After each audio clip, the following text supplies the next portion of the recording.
My thumb hovers over the red send button. 9 o'clock at night, and I'm sitting in my Ford F-250 with the engine idling, headlights off, invisible in the shadows of the Miller estate. Through the windshield, I can see them on the balcony, Preston and Genevieve, my parents, champagne glasses catching the light, their laughter carrying across the manicured lawn I used to mow for free. The phone screen glows. Project Oak Route. Execute eviction. My other hand grips the steering wheel so tight my knuckles have gone white. The truck smells like potting soil and diesel. Mud caked on the floor mats. My boots leave prints on the pedals. I was going to save you, I whisper to the windshield. But then I heard what you said. 12 hours earlier, I was pruning a Japanese maple when Genevieve called. No, hello. No, how are you doing? Delilah. Just her voice, sharp as pruning shears. I need you to bring the juniper bonsai tonight. I'd paused mid-cut, phone wedged between my shoulder and ear. The greenhouse was humid, glass walls fogged with condensation. My hands were still dirt-stained from repotting succulents that morning. The gala's tonight? I'd said. Obviously. 40 years of the Miller Art Gallery. We're expecting investors. A pause. Then the tone shifted to something I knew too well. Condescending. Patient. Like explaining arithmetic to a slow child. You owe us this much, Delilah. After everything. After everything. The words settled in my chest like stones. I'd looked at the bonsai then. 5 years of careful cultivation. Competition winner. Valued at $8,000. The branches twisted just right, each needle placed by nature and my patience. It sat on the display table in perfect afternoon light, roots anchored in soil. I'd mixed myself. It's not really appropriate for a centerpiece, I'd said. It needs specific conditions. Don't be difficult. Genevieve's voice hardened. We're cash poor right now and we need to impress the Vanderbilts. Bring the tree. 6 o'clock. She'd hung up before I could respond. I should have said no. Should have laughed and gone back to work. But I didn't. Instead, I stood there in my greenhouse, surrounded by 200 plants I'd grown from seeds and cuttings, owner of a business that cleared 6 figures last year. And I felt 14 again. 14, when I'd given up the art scholarship so Merrick could attend private school, when Preston had patted my shoulder and said, "That's my girl, family first." I'd never gotten another scholarship. Merrick got his architecture degree. The pattern? I'm always the helper, never the helped. But maybe this time would be different. Maybe if I brought the bonsai, if I showed up and contributed something valuable, they'd finally see me, really see me. Maybe this time they'll see me, I'd whispered to the empty greenhouse. Then I'd wrapped the bonsai in protective cloth and loaded it into the truck bed. By 6:15, I was pulling up to the Miller estate. Not the main entrance with its circular driveway and fountain. The service entrance. Around back, where the caterers parked. Merrick was waiting there, leaning against the brick wall in designer shoes that probably cost more than my monthly insurance payment. He watched me park, then walked over and kicked dirt off my front tire with the tip of his Italian leather. "Stay out of sight tonight," he said. "The adults are doing business." I'm 27, he's 30, but in his eyes, I'd seen it clearly. I wasn't an adult. I was the help. I'd bitten back my response and started unloading the bonsai. 40 pounds of tree and ceramic pot. I carried it alone while Merrick watched, hands in his pockets. While I positioned the truck, I'd glance toward the main entrance. The Vanderbilts were arriving early, stepping out of a black Mercedes. Old money recognizes desperate money. I'd seen it in the way they whispered to each other, the subtle eyebrow raise as Preston greeted them too loudly, laughing too hard. His tuxedo was nice, but I noticed the cuffs were slightly frayed. The family reputation was already cracking. Preston just couldn't see it. Genevieve appeared at the service door as I was carrying the bonsai up the steps. She didn't offer to help. Didn't even hold the door. "You're late," she said. "And couldn't you have worn something presentable?" I looked down at my work jeans, my flannel shirt. I'd come straight from a job site, hands still smelling like mulch. For a moment, I almost wavered. Almost considered driving home to change into something she'd approve of. Then I steadied. "I'm delivering a tree, Mother, not attending your party." Her face tightened, lips pressing into a thin line. But I didn't apologize. Didn't collapse into the old pattern of people-pleasing. Small victory. Preston appeared in the doorway behind her. He looked past me, eyes moving straight to the bonsai like I was invisible. "This will do," he said, inspecting the branches. "The Vanderbilts appreciate Eastern aesthetics." "No thank you." No acknowledgement that I'd just given them an $8,000 centerpiece for free. Merrick followed us inside, smirking. At least she's useful for something. My hands trembled as I set the tree down on the main hall table. The realization cut clean and sharp. My family takes. They never give. They never give. Now, sitting in my truck in the darkness, I look at that phone screen again, my thumb still hovering. Through the windshield, Preston raises his glass. Genevieve laughs at something a guest said. They have no idea I'm out here. No idea what's coming. I press send. Another memory flashes back. 6:45. I'm positioning the bonsai on the main hall table, adjusting the angle so the twisted trunk faces the entrance. My fingers brush the lowest branch, checking moisture levels out of habit. The ceramic pot leaves a ring of condensation on the polished mahogany. That's when I hear them. Preston's voice carries from the private viewing room. The door is cracked open. A sharp whine of microphone feedback cuts the air, then settles. They're testing the sound system. Slide 14. Perfect. I freeze. Hands still touching the branch. The wood is smooth under my fingertips, bark worn soft from 5 years of careful training. Merrick's voice answers, amplified by the speakers. The visuals tell the story we need. Something in his tone makes my spine straighten. I should keep working.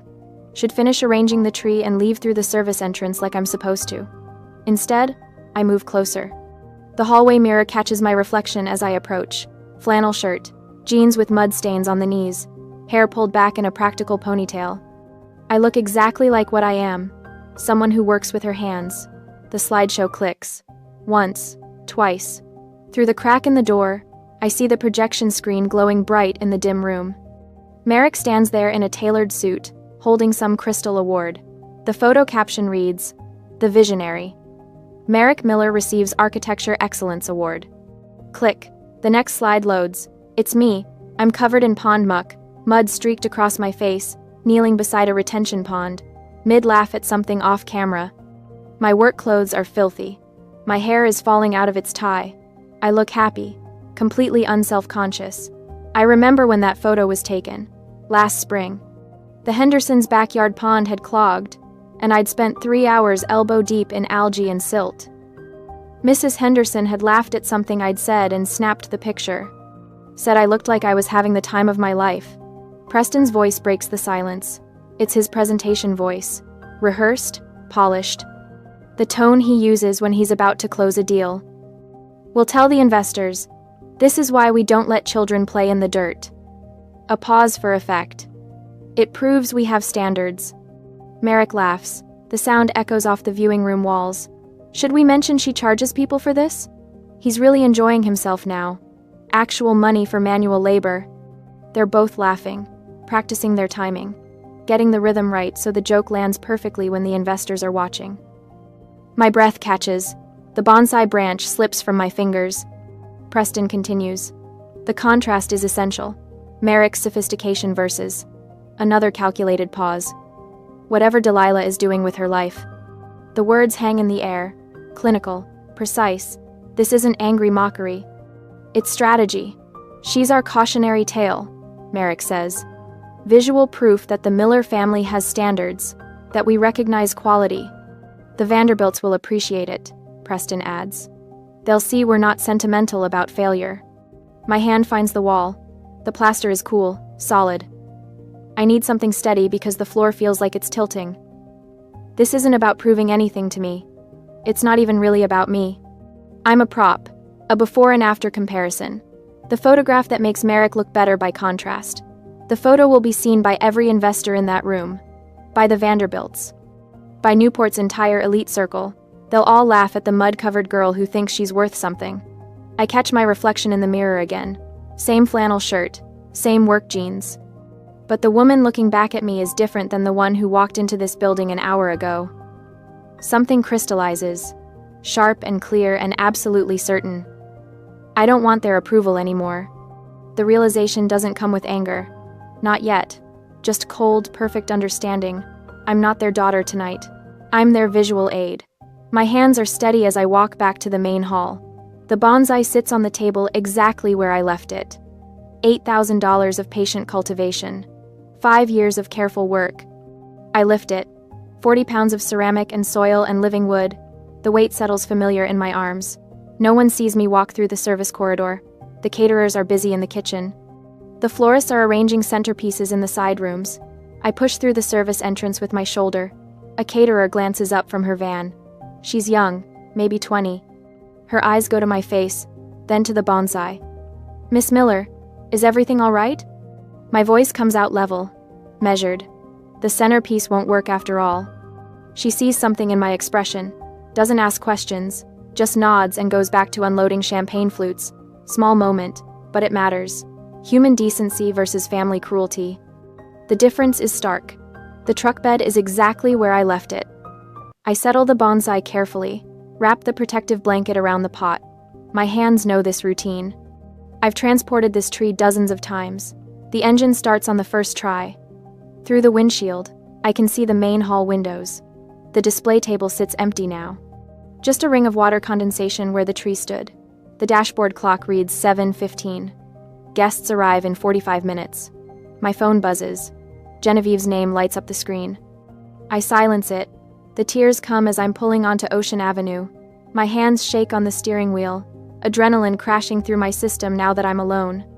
But underneath the tears, something else is forming. Something harder than grief, colder than anger. I didn't just take back a tree. I took back myself. By 7:45, I'm pulling into the gravel lot at Verdant Horizons. The commercial greenhouse glows amber in the dusk, interior lights reflecting off glass panels. My hands are still shaking on the steering wheel. The F-250's engine ticks as it cools. I sit there, staring at the building I built from nothing. 2 acres of glass and steel.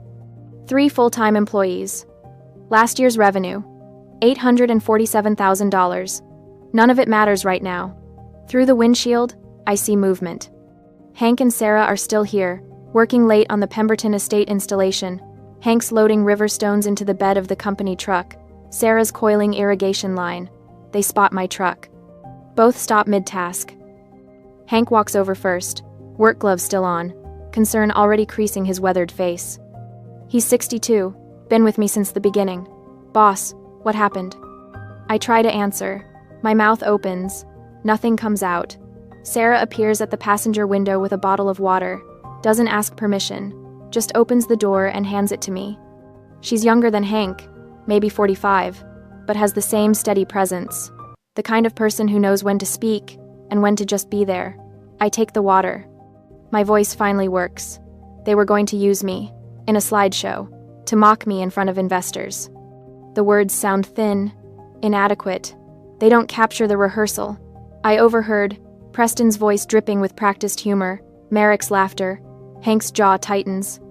Sarah's hand finds my shoulder, warm through my flannel shirt. "Come inside," Sarah says. I follow them into the greenhouse. The air smells like peat moss and green growth.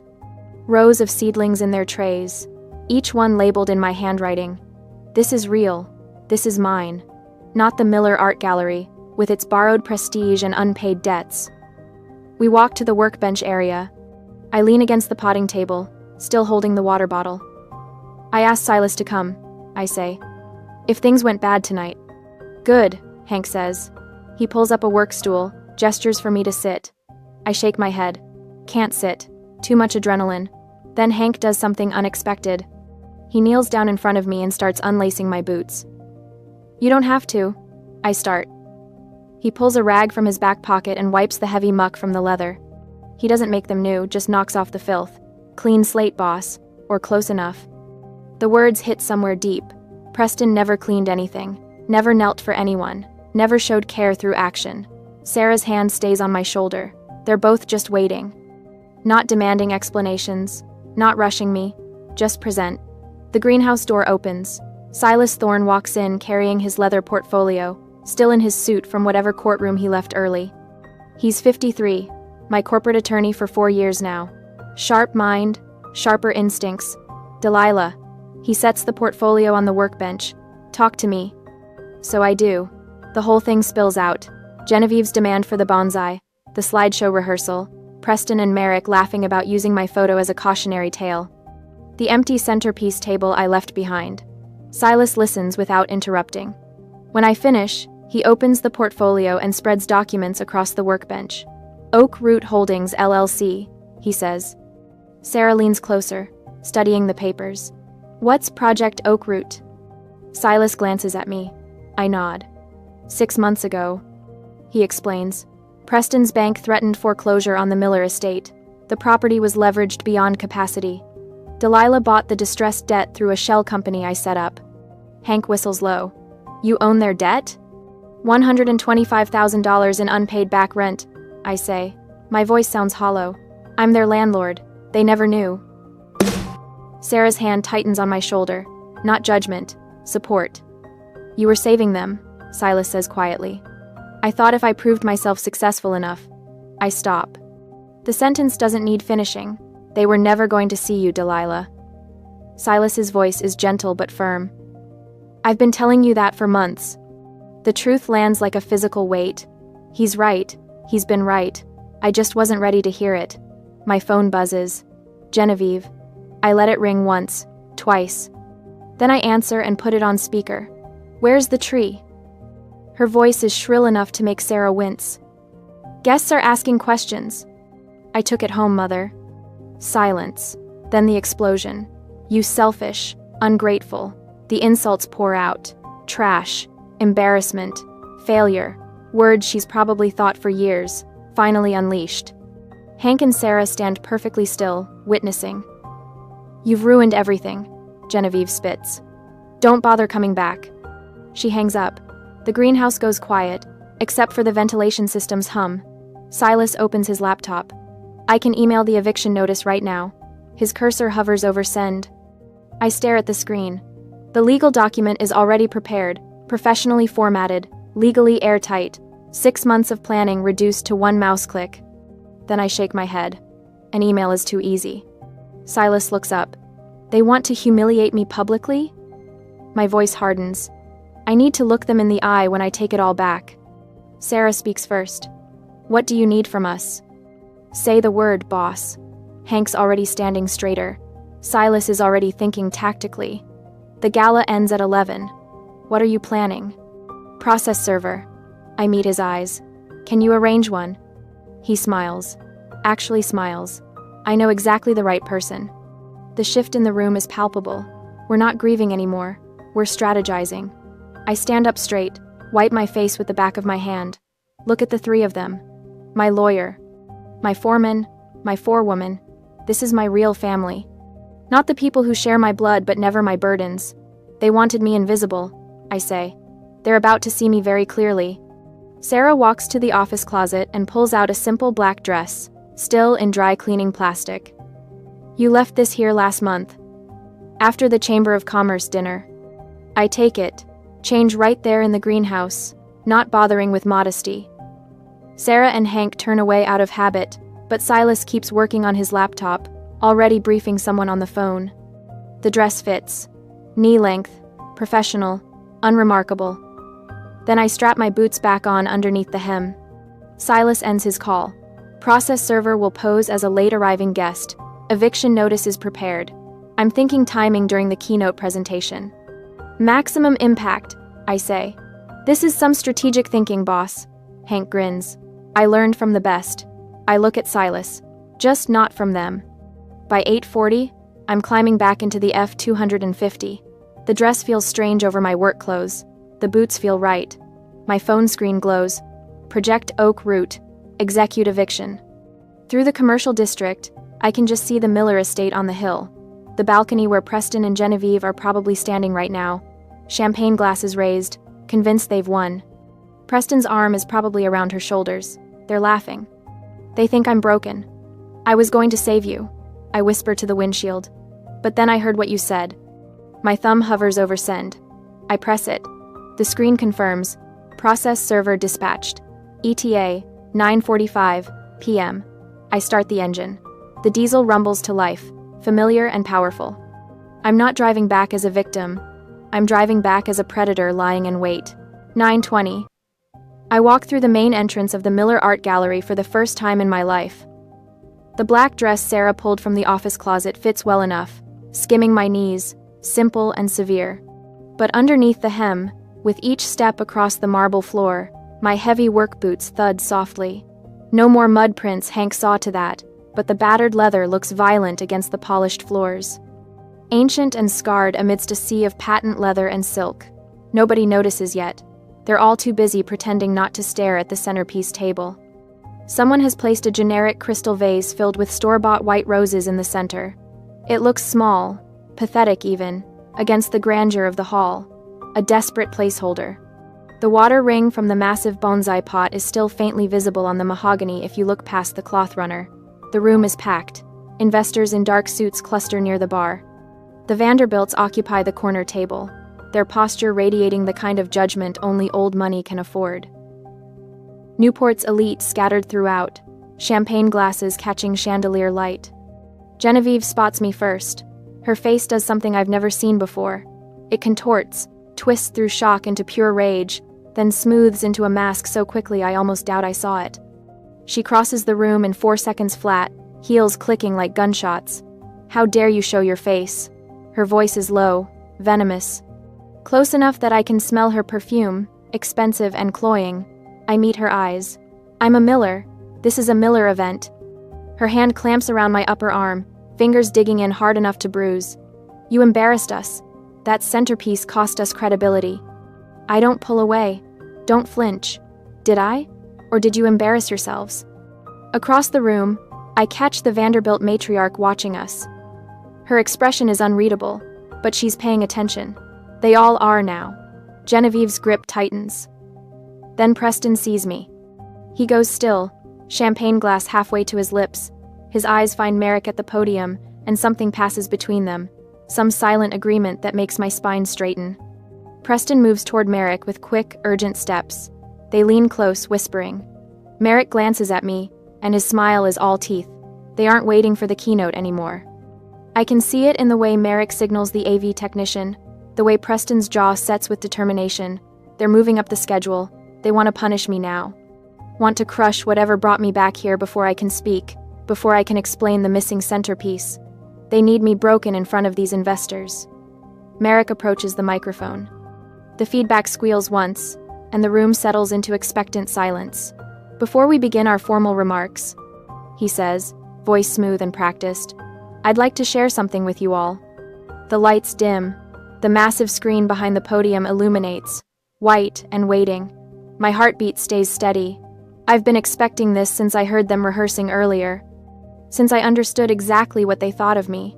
Merrick's photograph appears first, him in a tailored suit, accepting some architecture award, looking every inch the visionary they want him to be. Polite applause ripples through the crowd. Then my photo replaces his. I'm covered in pond muck, kneeling in wet soil, laughing at something Hank said off camera. My hair is plastered to my forehead. My hands are black with earth.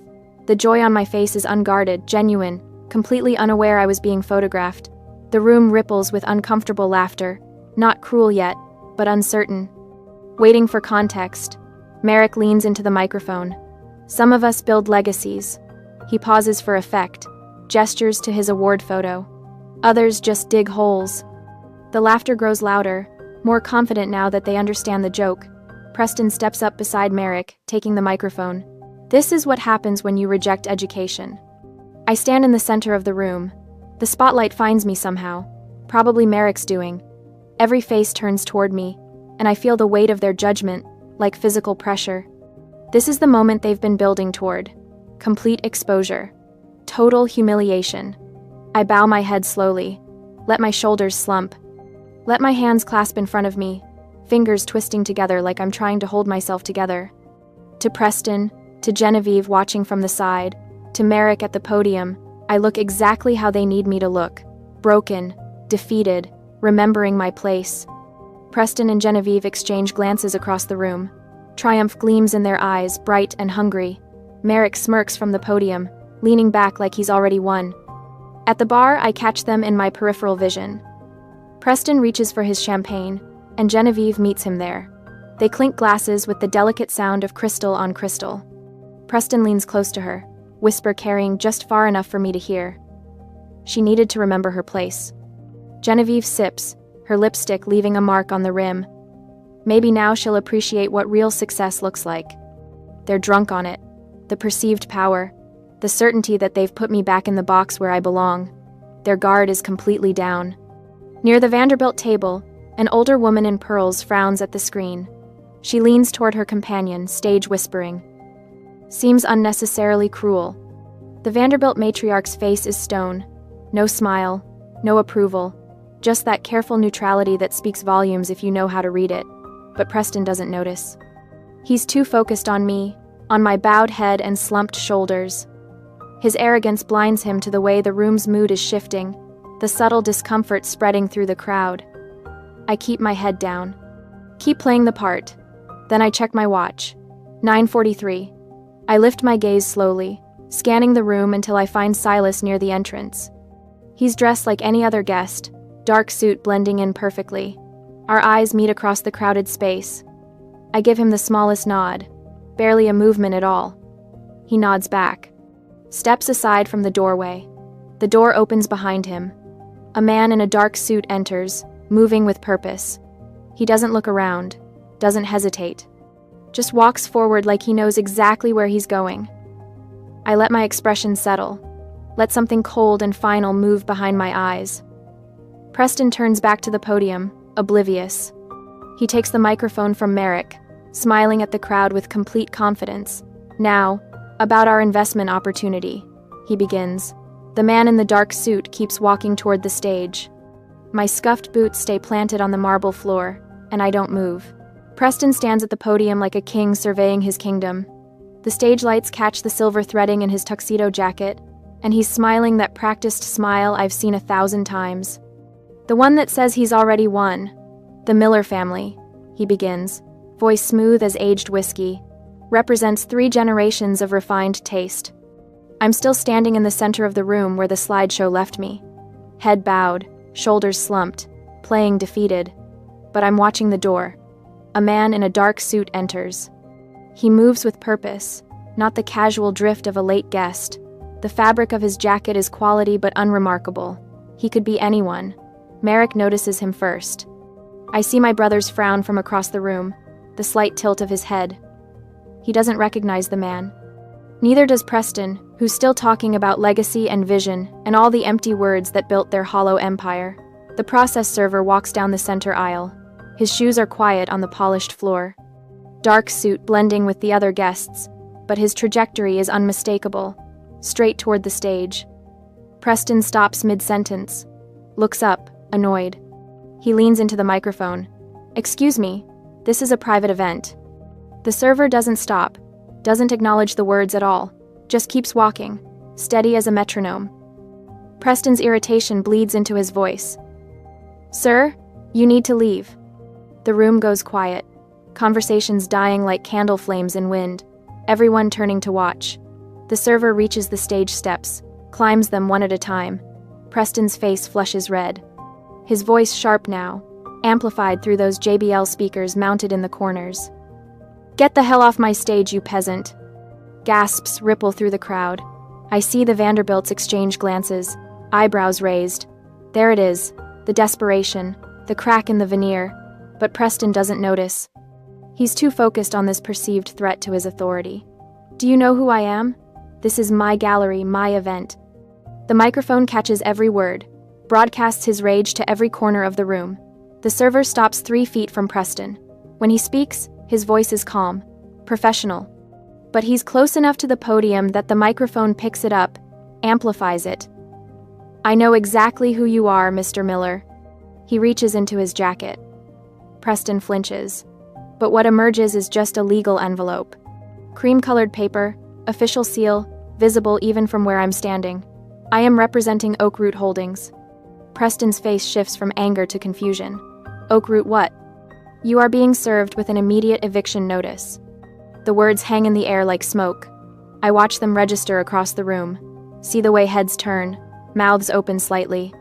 The server continues, and each word is a hammer blow. For $125,000 in unpaid back rent.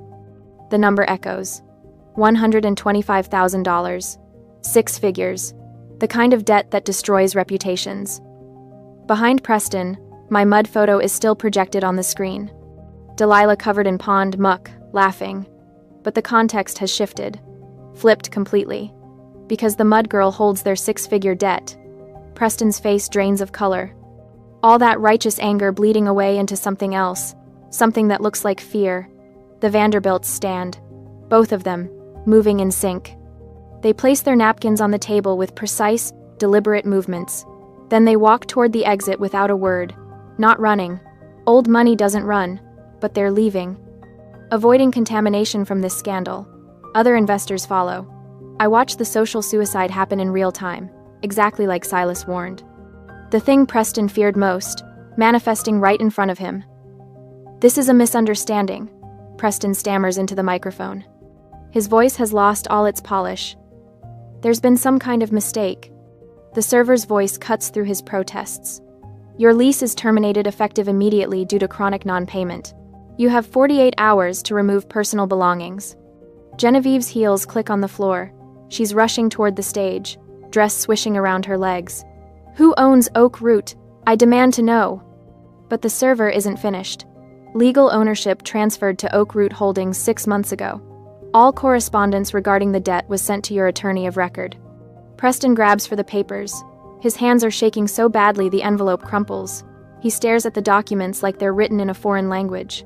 I start walking, not rushing. Just steady steps toward the stage.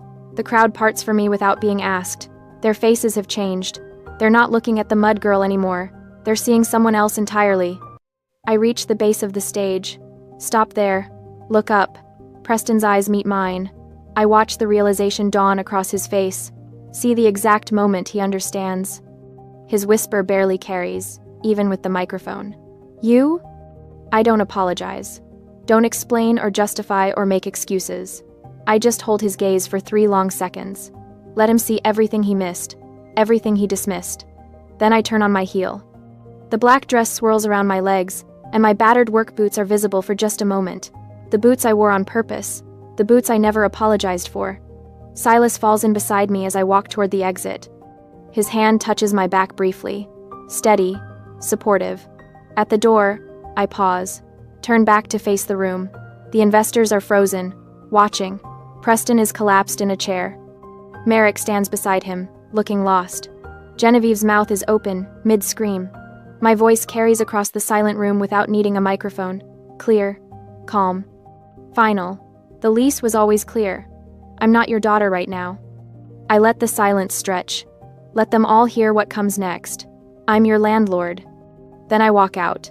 Behind me, Genevieve's scream finally breaks free, the sound of someone watching their world crumble. The ruins of their ego scattered across that polished floor like broken glass. The door closes behind us. Silas and I step into the cool night air. I don't look back. 9 o'clock the next morning, and Genevieve's Mercedes pulls up to verdant horizons like she still owns the world. But she's wearing flats, not the Louboutins she'd had on last night. Flats. I notice from inside the greenhouse, hands deep in potting soil, repotting a Japanese maple that doesn't need my attention right now but gives me something to focus on besides the car door slamming. Hank intercepts her at the entrance. I hear his voice through the open windows, flat and professional. "Boss isn't taking visitors." "I need to speak with my daughter." Genevieve's voice cracks on the word daughter. Her makeup is smudged. She's wearing yesterday's dress, wrinkled across the bodice. I set down my pruning shears and wipe my hands on my jeans. Step into the doorway where she can see me. "We need to talk," she says. Her eyes are red. "We're family." I don't look up from the branch I'm examining. Family doesn't humiliate family publicly. The shears make a clean snip, precise. A small branch falls to the workbench. "Your father is devastated." She takes a step closer. Hank shifts his weight, blocking her path subtly. "Merrick won't speak to anyone. How can you do this to us?" Snip. Another branch.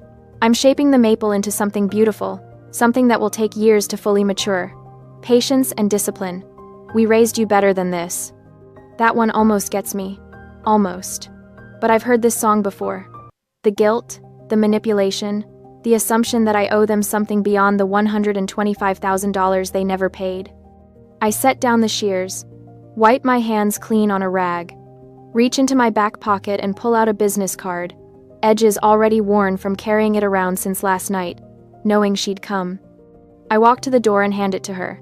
Bankruptcy attorney. Local, good reputation. The lease was clear, Genevieve. I don't call her mother. Payment terms were generous. 6 months of missed payments. We thought you'd understand. I'm not your daughter right now. The words taste clean in my mouth. True, I'm your landlord. She stares at me. Her hand trembles holding the card. And you're trespassing. She turns and leaves without another word, and I am left alone, thinking how I will never let anyone destroy what I have built. 3 months later, I'm standing on the balcony watching workers take down the Miller Art Gallery sign.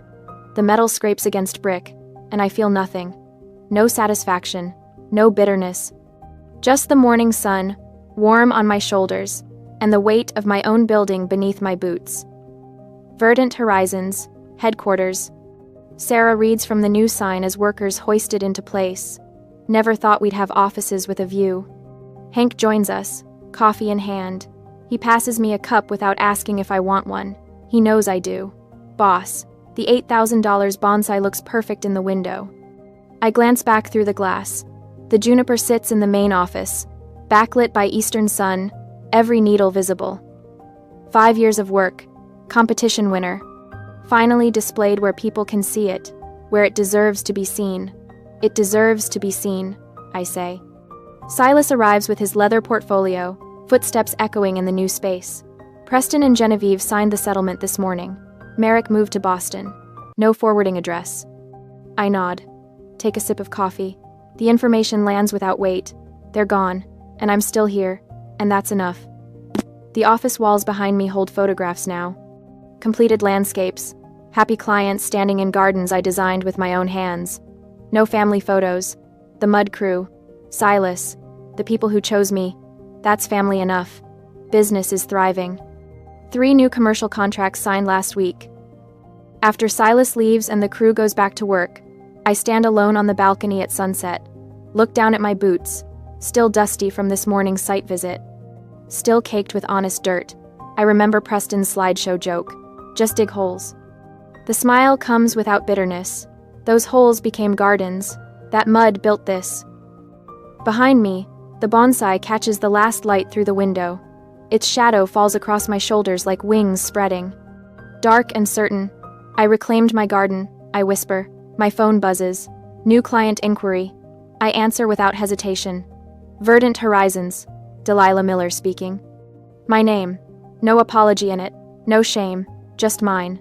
The building gleams in twilight around me. Same balcony where they stood laughing, mocking the mud girl. Now mine. Openly. Legally. Completely.